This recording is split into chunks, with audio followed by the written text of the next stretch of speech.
Hello students. अभी तक आपने 8 में तो आप सिंपल एक मैथ्स कर रहे थे। अब आप 9th स्टैंडर्ड में आ चुके हो तो आपको जानना जरूरी है कि आपका जो मैथ्स होगा वो 2 पार्ट में डिवाइड हो जाएगा, that is maths 1 and maths 2। आप बोल सकते हो मैथ्स 1 जो होगा वो आपका एल्जेब्रा वाला पार्ट होगा, यानी आपका मैथमेटिक्स वाला पार्ट होगा, जिसमें आप नॉर्मल मैथ्स करते आ रहे थे उसका थोड़ा एडवांस लेवल हो जाएगा। और जो पार्ट 2 होगा वो होगा ज्योमेट्री। ज्योमेट्री में आप क्या करोगे, वेरियस फिगर्स दिए होंगे, उनका वेरियस फिगर्स होंगे, उनके रिलेटेड प्रॉपर्टीज आप सीखोगे, उनके रिलेटेड उनके थ्योरम सीखोगे, प्रूफ सीखोगे कि वो प्रॉपर्टीज कहाँ से आई, उनका बोलते ना बैकग्राउंड क्या है। आप ये सारी चीजें ज्योमेट्री में आप सीख सकते हो, ठीक है। यहाँ पे हम आज स्टार्ट करने वाले ज्योमेट्री का second chapter, that is parallel lines. आज हम स्टार्ट करेंगे ज्योमेट्री का second chapter, that is parallel lines.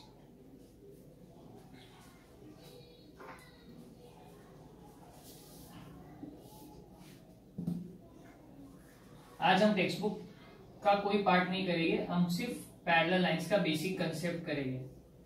Parallel lines ऐसा चैप्टर है जो आपको 8 में था, अब आपको 9th में आएगा। 9th में थोड़ा सा एडवांस लेवल आएगा। 8 में आपको कैसा था कि ज्यादा प्रूव दैट दिए थे, आपको कुछ फिगर्स दिए थे, उसमें कुछ वैल्यूज फाइंड करनी रहती थी। लेकिन यहाँ पे आपको फिगर्स दिए होंगे, वैल्यूज फाइंड करनी होगी, साथ साथ थियरम्स भी प्रूव करने होंगे और साथ साथ कुछ सम्स भी प्रूव करने रहेंगे। इसके लिए मैं बोल सकता हूँ थोड़ा सा एक अलग लेवल, मतलब एक हाई लेवल हो गया है, ठीक है। पैरेलल लाइंस के बारे में डिस्कस करते हैं। पैरेलल लाइंस होता क्या है, अगर मैं उसका डेफिनेशन बोलूंगा पैरेलल लाइंस का, so parallel lines are those lines, the lines which are coplanar and do not intersect each other are known as a parallel lines, ठीक है।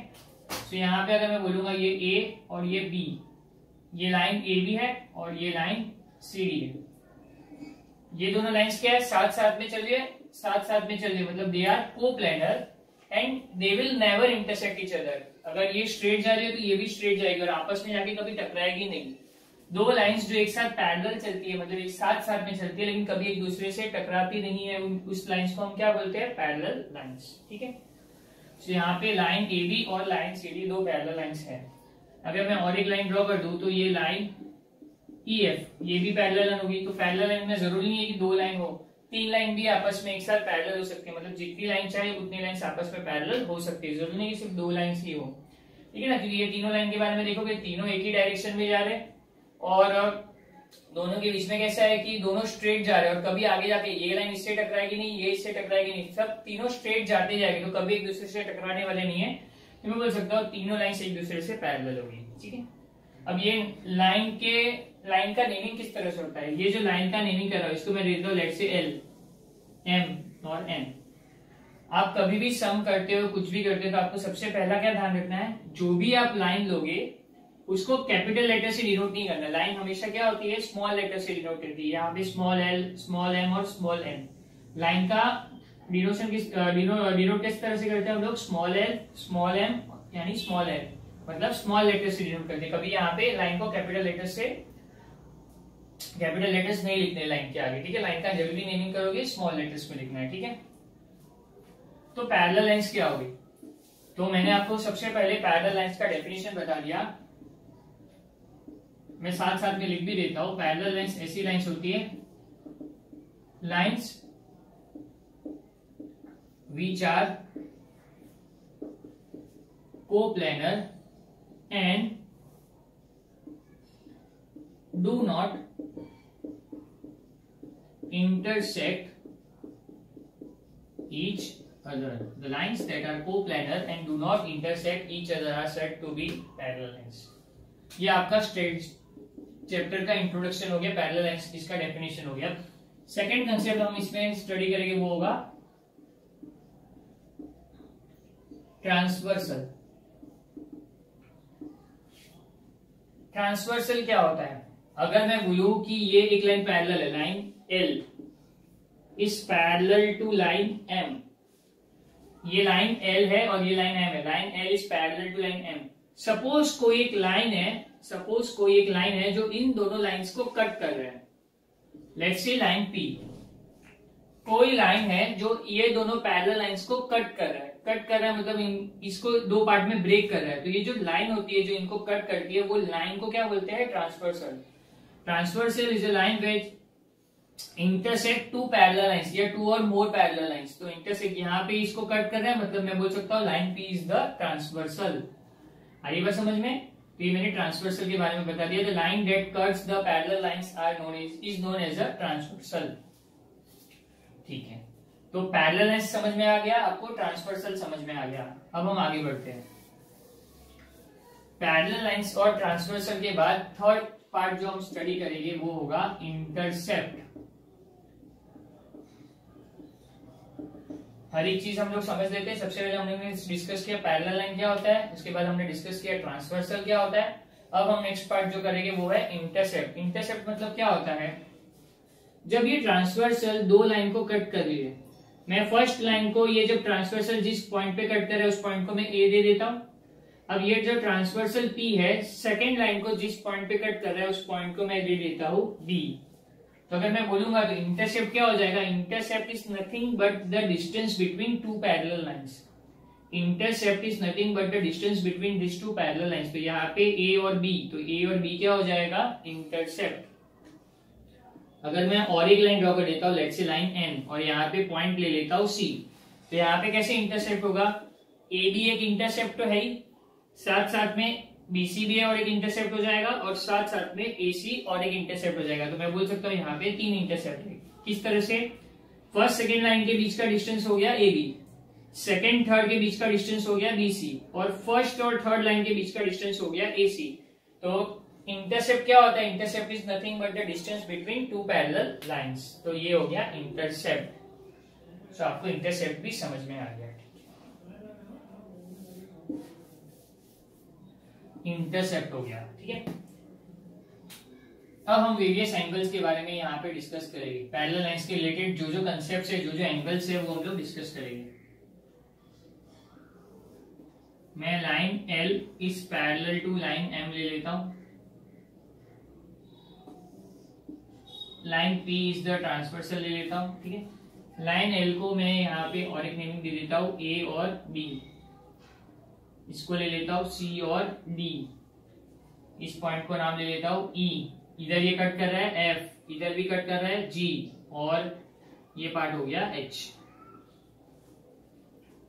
तो सबसे पहले हम लोग यहाँ पे तीन टर्म स्टडी करने वाले हैं। फर्स्ट टर्म है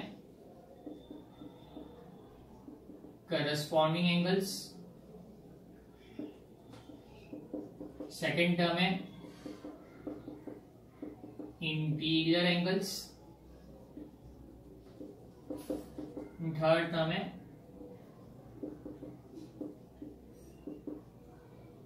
alternate angles.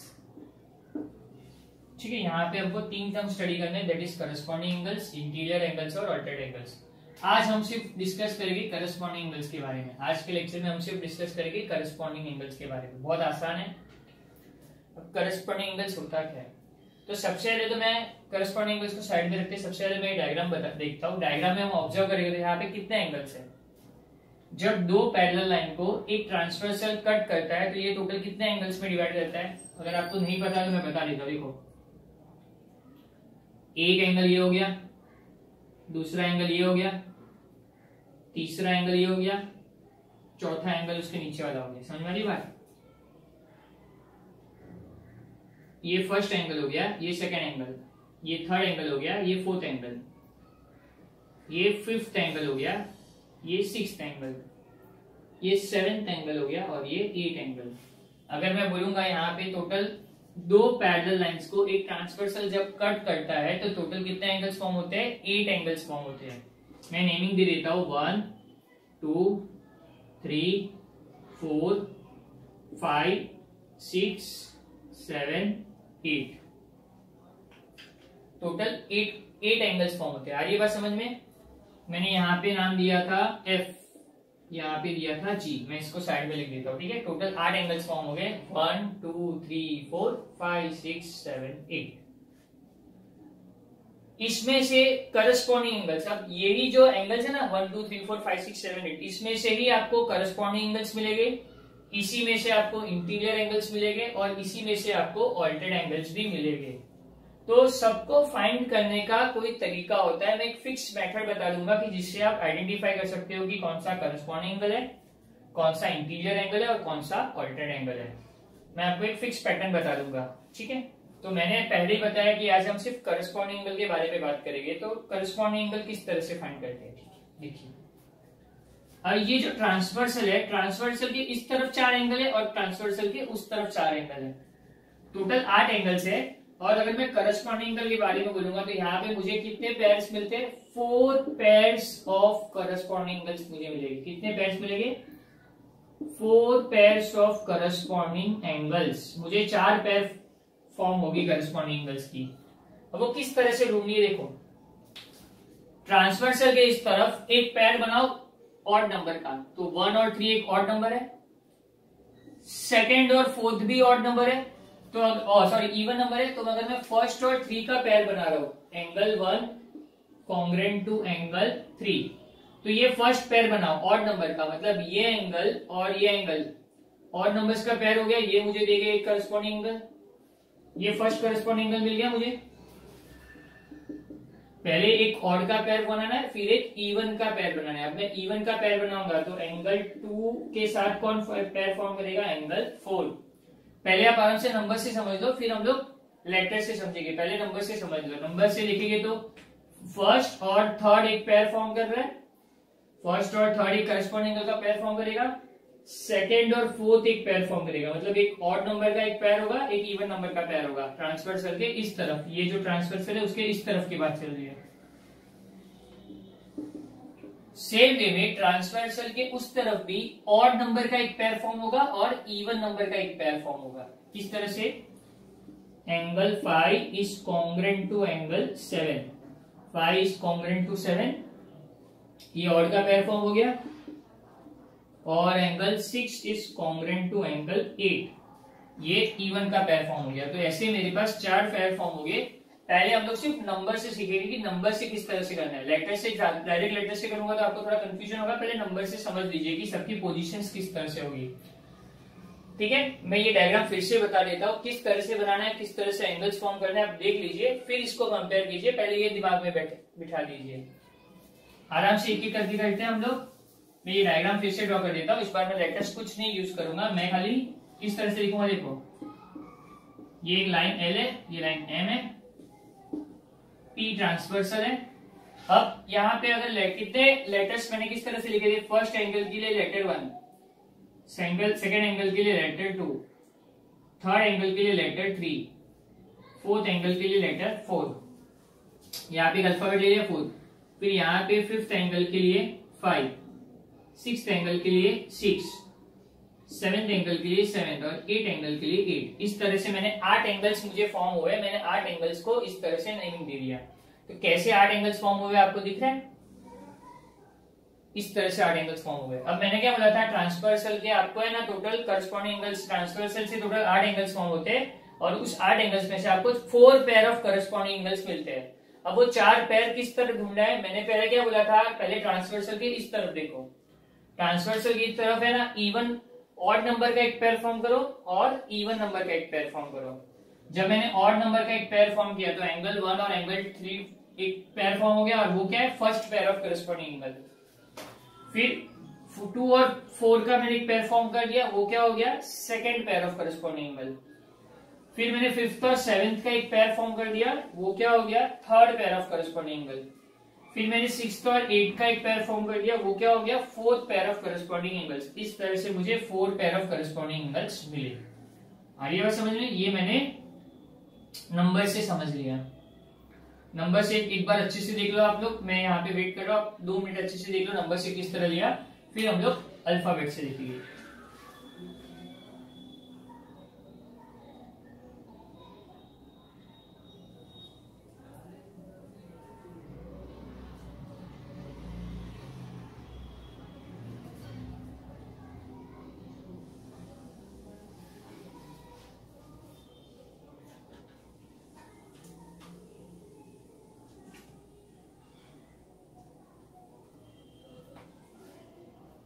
I hope so आपको ये क्लियर हो गया होगा यहाँ तक। ठीक है, अब मैं ये रब कर देता हूँ, ये करस्पॉन्डिंग एंगल इसको रब कर देता हूँ, ये डायग्राम मैं फिर से ड्रॉ कर देता हूँ। अब मैं अल्फाबेट से ड्रॉ करता हूँ, किस तरह ये लेटर से ड्रॉ कर देता हूँ। देखो अल्फाबेट्स को लिख देता हूँ। यहाँ पे कैसा होगा, एल एम पी। अब मैंने इसको ले लिया A B C D E F G H, ये पॉइंट जी है, ये पॉइंट एफ है। अब यहाँ पे कंपेयर किया ना, 1 इज कॉन्ग्रुएंट टू 3, तो 1 एंगल यहाँ पे फर्स्ट 1 के बदले एंगल 1 के बदले एंगल 1, ये मेरा एंगल 1 है, ये मेरा एंगल 1 है। तो एंगल 1 देखो क्या होता है, अब जो भी एंगल्स फॉर्म हो गए ना किस तरह से हो गए। अगर मैं 1 और 3 के बारे में बोलूंगा, एंगल 1 कॉन्ग्रुएंट टू एंगल 3, तो एंगल 1 का पैर किस तरह से फॉर्म होगा, इस तरफ से। एंगल 1 का पैर इस तरफ से फॉर्म होगा और एंगल 3 भी इस तरह से फॉर्म होगी। जो सेम एंगल्स बनाएंगे, ये देखो ये उल्टा एल हो गया, तो इसके 3 के अंदर भी उल्टा एल बनेगा। अगर मैं ट्रांसवर्सल के इस तरफ की बात कर रहा हूँ पहले, तो अगर मैं पहला उल्टा एल देखने जाऊंगा तो ई एफ और ए, ध्यान से देखो, ई एफ और ए लेटर्स, 3 लेटर्स से हमको बताना है ना यहाँ पे एंगल। तो पहला एंगल क्या होगा, अगर मैं एंगल 1 की बात करूंगा, ये हो गया ई एफ ए। तो एंगल 1 की बात की तो ये क्या हो गया, angle E F A, angle E F A. First angle इस तरह से बना ई एफ ए, तो थर्ड एंगल भी इसी तरीके से बनेगा। तो ट्रांसवर्सल के इसी तरफ अगर मैं दूसरा ऐसा एल देखने जाऊं, ये फर्स्ट इससे मिला, अब ये जो सेकंड एंगल होगा मुझे सेकंड इस पे मिलेगा, पैरेलल लाइन पे।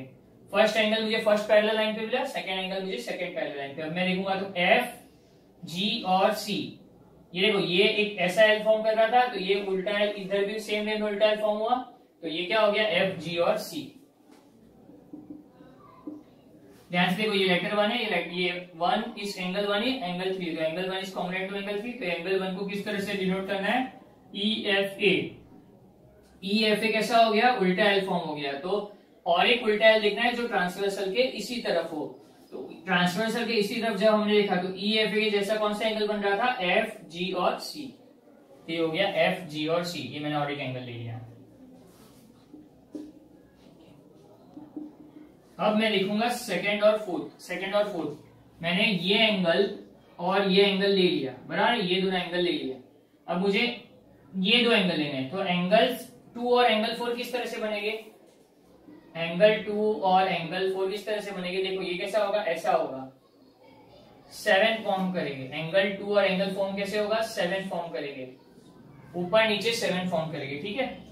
तो अगर मैं ये एंगल देखता हूं, ये एंगल को मैं रीड कैसे करूंगा, ए एफ जी, इस एंगल को मैंने किस तरह से रीड किया, angle A F G, angle A F G read किया। सेम है, मैं ये देखो ये एंगल ए एफ जी हो गया, तो दूसरा एंगल कैसा होगा, ऐसा ही 7 बनना चाहिए, मैंने बताया। अगर ये एंगल इस तरह से बन रहा है तो दूसरा एंगल भी इसी तरीके से बनेगा। तो फर्स्ट 7 ट्रांसवर्सल के इसी तरफ देख रहे हैं, उस तरफ जाना ही नहीं है फिलहाल, तो इसी तरफ देखो। तो ये कैसा मिल गया मुझे, फर्स्ट 7 मिला, तो ऐसा और एक 7, ये एंगल जब मैं देखूंगा तो और एक 7 किस तरह से होगा, सी जी और एच। ए एफ जी वाला जैसे, ए एफ जी जैसा एंगल कैसा होगा, सी जी और एच, सी जी और एच, किस तरह से एंगल होगा। आई बात समझ में। तो angle 1 is congruent to angle 3, तो एंगल 1 को रीड कैसे करेंगे, एंगल 3 को कैसे रीड करेंगे। पहले ये पैटर्न समझ लो अच्छे से, रीड किस तरह से करना है वो इंपॉर्टेंट है। एंगल 1 और एंगल 3 को रीड किस तरह से करना है वो इंपॉर्टेंट है। एंगल 2 और एंगल 4 को रीड किस तरह से करना है वो इंपॉर्टेंट है, ठीक है। अब हम थर्ड पार्ट पे आते हैं। Angle 5 is congruent to angle 7, तो 1 2 3 4 इस तरफ था, तो 5 6 7 8 इस तरफ होगा। तो अगर मैं 5 की बात करूंगा तो ऐसा होगा, 5 की बात करूंगा तो ये एंगल 5 है और ये एंगल 7 है, क्योंकि एक को छोड़ के आता है। 5 6 7 8 ऐसा होता है ना। तो अगर मैं एंगल 5 और एंगल 7 की बात करूंगा तो एंगल 5 किस तरह से बन रहा है, इस तरह से एंगल बन रहा है, एंगल 5 इस तरह से बन रहा है, तो मैंने क्या लिया इस तरफ से एंगल 5। तो अगर मैं एंगल 5 के बारे में बात करूंगा तो मैं यहाँ पे लिख देता हूं एंगल 5 कॉन्ग्रुएंट टू एंगल 7। तो एंगल 5 का कैसा बना डायग्राम, ऐसा बना एल। तो एंगल 7 भी क्या फॉर्म करेगा, एल फॉर्म करेगा। इस तरह से आपको देखना है। तो अगर मैं फर्स्ट पैरेलल लाइन के साथ देखूंगा तो एल फॉर्म करेगा, तो वो क्या हो गया, ई, ये लेटर है एफ, ई एफ बी, यहाँ पे एक एल फॉर्म हो गया।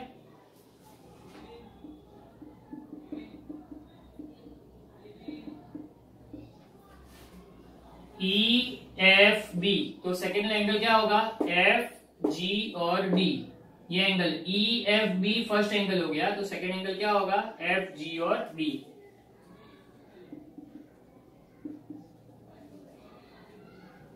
E F B first angle हो गया, तो उसके जैसा एंगल कौन सा होगा, एफ जी और डी। तो ये फर्स्ट एंगल हो गया, तो उसके जैसा एंगल होगा एफ जी और डी। तो आप देखो एंगल 5 और एंगल 7 किस तरह से बन रहे हैं, एंगल 5 और एंगल 7 इस तरह से बनेंगे। आपको सिर्फ ध्यान रखना है, जैसे जैसे आपकी प्रैक्टिस बढ़ती जाएगी, आप समझने लगोगे, फिर आपको कोई प्रॉब्लम नहीं है, आप डायरेक्ट मेकआउट कर पाओगे, आपको फिर नंबर्स की भी जरूरत नहीं पड़ेगी, आप डायरेक्ट कर पाओगे। ठीक है, तो इस तरह से एंगल 5 और एंगल 7 को मैंने देखा, तो एंगल 5 इस तरह से लिखा ई एफ बी, और एंगल 7 होगा एफ जी डी, और उनके डायग्राम्स कुछ इस तरह से होंगे। अब इसका लास्ट पार्ट पे आते हैं, फोर्थ पार्ट पे, एंगल 6 कॉन्ग्रुएंट टू एंगल 8। तो एंगल 6 और 8 कैसा होगा, ये 5 और 7 था, तो 6 और 8 क्या होगा, नीचे वाला एंगल होगा, ये 6 ये 8, 6 और 8, तो अक्सर 6 के आ रहे हैं। देखो एंगल 6 किस तरह से बन रहा है, ऐसा बन रहा है ना, एंगल 6 यहां से यहां पे और फिर नीचे आ गया, मतलब मैं बोलूंगा एंगल 6 किस तरह से बन रहा है, इस तरह से फॉर्म हो रहा है। तो एंगल 8 भी किस तरह से फॉर्म होना चाहिए, इस तरह से ही फॉर्म होना चाहिए। समझ में, ये दोनों एंगल्स क्या होगी, ये सब एंगल ऊपर नीचे होगी एक दूसरे से। यहाँ पे देखो ये एंगल 6 किस तरह से हो गया, बी एफ जी, एंगल 6 किस तरह से हो गया, बी एफ जी। मैंने क्या बोला था, बी एफ जी, एंगल 6 का डायग्राम कैसा होगा, ऐसा होगा। तो अगर मैं देखूंगा तो ये डायग्राम कैसा हो गया, बी एफ जी।